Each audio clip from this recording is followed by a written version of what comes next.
Assalamualaikum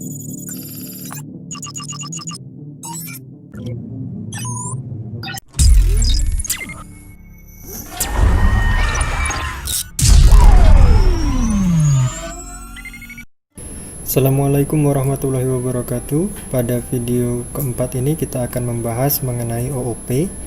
OOP kepanjangan dari Object Oriented Programming, merupakan teknik membuat suatu program berdasarkan objek dan apa yang bisa dilakukan objek tersebut. OOP terdiri dari objek-objek yang terintegrasi satu sama lain untuk menyelesaikan sebuah tugas. Kode-kode ini breakdown agar lebih mudah di-manage. Breakdown berdasarkan objek-objek yang ada pada program tersebut.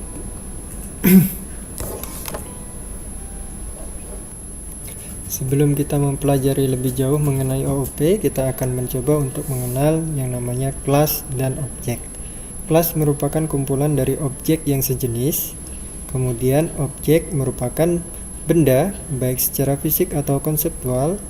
Ciri dari objek adalah memiliki atribut, properti, data, dan method atau function. Contohnya, misalkan di sini saya membuat kelas burung. Kelas merupakan kumpulan dari objek yang sejenis. Kemudian objeknya ada penguin dan elang sebagai objeknya, di mana objek tersebut memiliki atribut. Atribut adalah variabel-variabel yang menyatakan karakteristik atau ciri suatu objek. Penguin memiliki atribut sayap seperti sirip, kemudian memiliki selaput pada kakinya. Lalu, elang memiliki atribut sayap lebar dan cakar kuat. Dalam OOP, kita juga biasanya mengenal yang namanya method. Method biasanya dikenal sebagai function dan prosedur. Dikatakan fungsi bila metode tersebut melakukan suatu proses dan mengembalikan suatu nilai, dan dikatakan prosedur bila metode tersebut hanya melakukan suatu proses dan tidak mengembalikan nilai. Dalam OOP, metode digunakan untuk memodularisasi program melalui pemisah tugas dalam suatu kelas. Pemanggilan metode menspesifikasikan nama metode dan menyediakan informasi parameter yang digunakan untuk melakukan tugasnya. Contoh metode di kelas burung adalah bisa berjalan, bisa mematuk, bisa terbang, bisa menyelam, bisa meluncur. Di dalam kelas burung, tidak semua metode dapat dijalankan oleh semua objeknya. Contohnya, ketika metodenya adalah terbang, maka metode tersebut tidak bisa dijalankan tetapi bisa dijalankan oleh objek elang. Atau misalnya metodenya adalah menyelam, maka metode tersebut tidak bisa dijalankan oleh objek elang, tapi bisa dijalankan oleh objek penguin. Kita langsung coba saja memprogram menggunakan aplikasi NetBeans.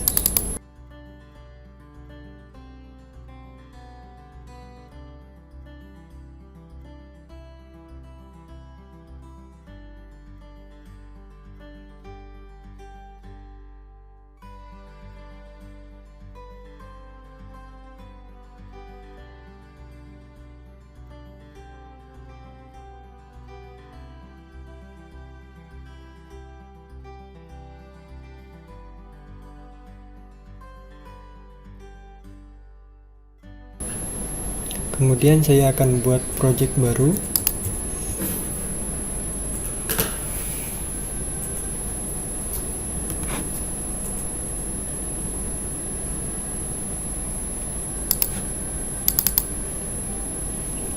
Project name-nya ini saya kasih nama belajar OOP.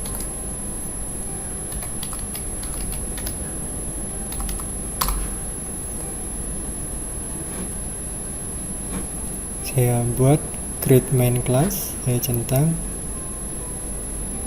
di finish.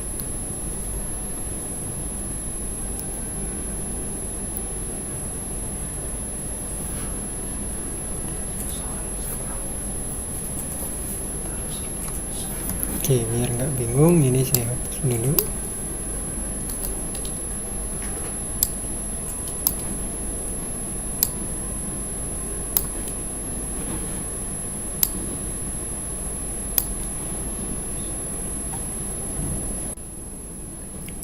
Nah, saat ini sudah terbentuk main kelasnya pada package belajar OOP. Kemudian langkah berikutnya kita akan membuat kelas baru. Caranya kita klik kanan di package-nya, kemudian pilih new, lalu pilih Java class. Pada class name-nya ini saya beri nama tampil.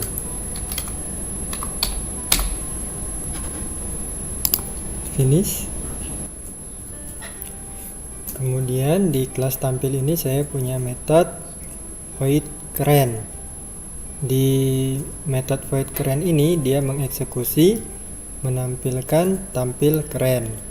Kedua, metode yang kedua itu ada void gaya. Metode gaya yang dieksekusi oleh metode gaya itu adalah menampilkan tampil gaya. Kita akan kembali ke main kelasnya di kelas belajar OOP Java. Berikutnya kita akan belajar membuat objek.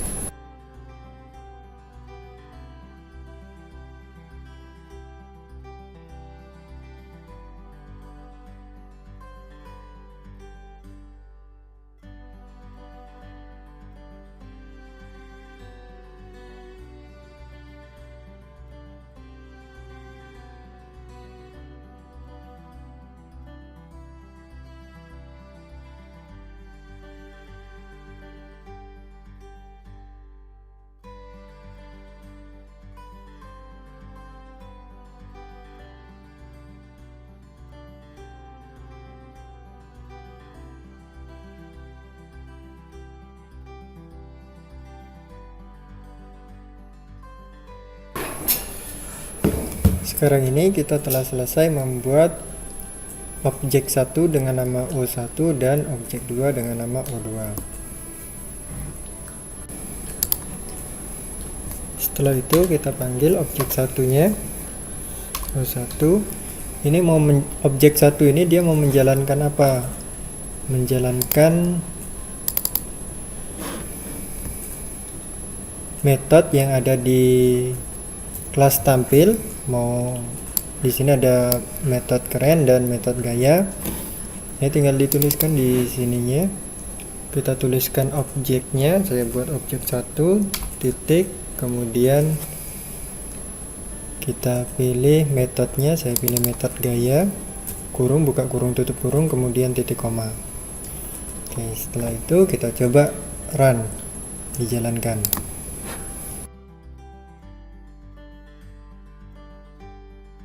Maka dia akan menampilkan tampil gaya. Jadi objek 1 ini dia akan menampilkan tampil gaya. Contoh berikutnya ini masih program yang tadi ya, cuman ini saya ganti. Yang tadinya metodenya keren dan gaya, ini saya ganti menjadi keren dan biasa. Untuk metode keren dia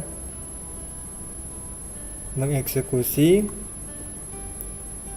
menampilkan tampil keren, dan void biasa ini mengeksekusi menampilkan tampil biasa. Kemudian di kelas utamanya, main kelasnya, ya di baris yang ke-9 ini ada integer, ada deklarasi variabel dan tipe data. Variabelnya ada poin B dan poin E, tipe datanya integer.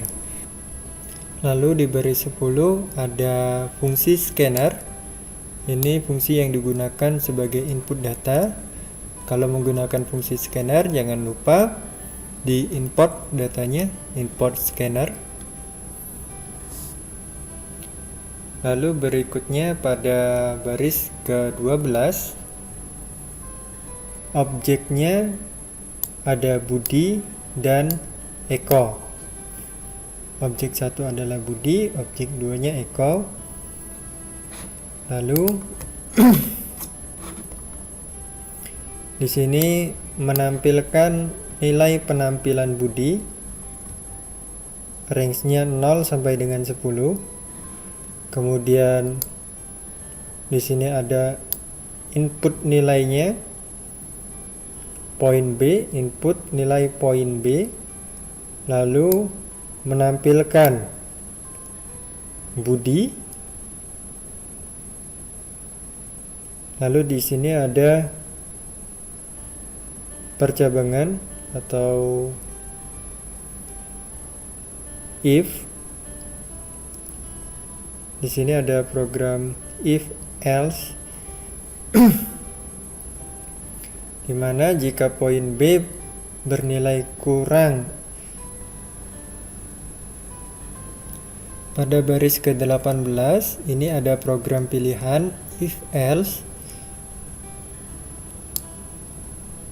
yaitu if jika poin B lebih dari 5, maka objek Budi akan memanggil metode keren, dan jika tidak, maka objek Budi akan memanggil metode biasa. Kemudian di baris 21, sistem ini program untuk menampilkan nilai penampilan Eko, range-nya 0 sampai dengan 10. Kemudian di sini input data untuk poin E nilainya adalah integer. Kemudian system.out.print di sini program untuk menampilkan Eko. Kemudian ada program if else, if poin E, jika poin E lebih dari 5, ini Eko.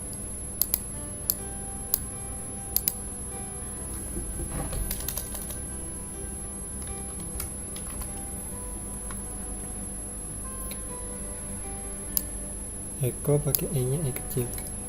Eko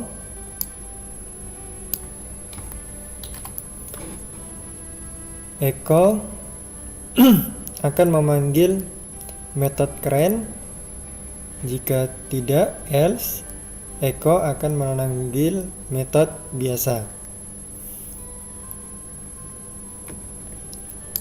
Sekarang kita akan mencoba untuk menjalankan programnya.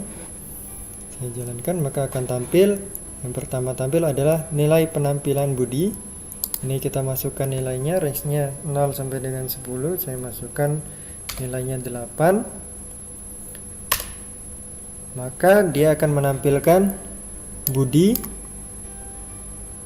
Kemudian objek 1 dia akan memanggil metode